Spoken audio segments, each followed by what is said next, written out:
She was not the driver. In fact, she was not even in her car when police pulled it over. But an Albuquerque woman has been convicted of drunk driving.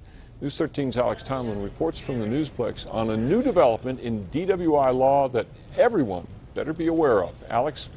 Dick, 58-year-old Janet Odell went out for a night on the town. She knew she had had too much to drink and drive, but prosecutors say as soon as she let her friend behind the wheel of her car, it was just the same as climbing in the driver's seat herself.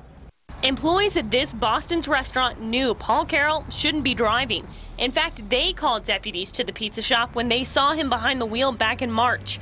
Deputies say Carroll, who they stopped as he tried to drive out of the parking lot, blew a .22 and quickly admitted the car he was in wasn't his. It was his friend's. Deputies say they actually found Janet Odell inside another car in the parking lot. So wasted, she couldn't even figure out how to get the doors unlocked. Once she did, she told deputies she handed over her keys. District Attorney Carrie Brandenburg says that move made all the difference. It's the same thing. It's the same conviction.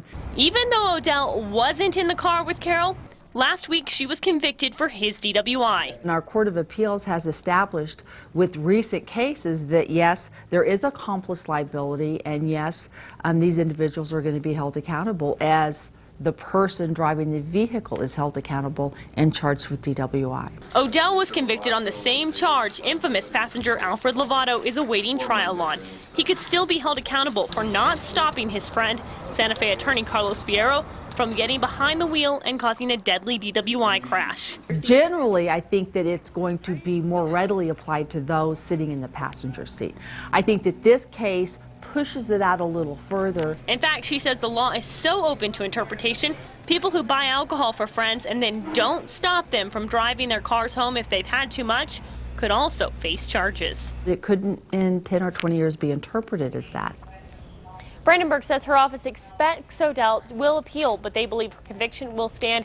This is the only crime Odell has ever been charged with, according to online court records. Dick? All right, Alex, now as far as the actual driver, Paul Carroll, he is scheduled for trial next month, and he does have a previous DWI conviction.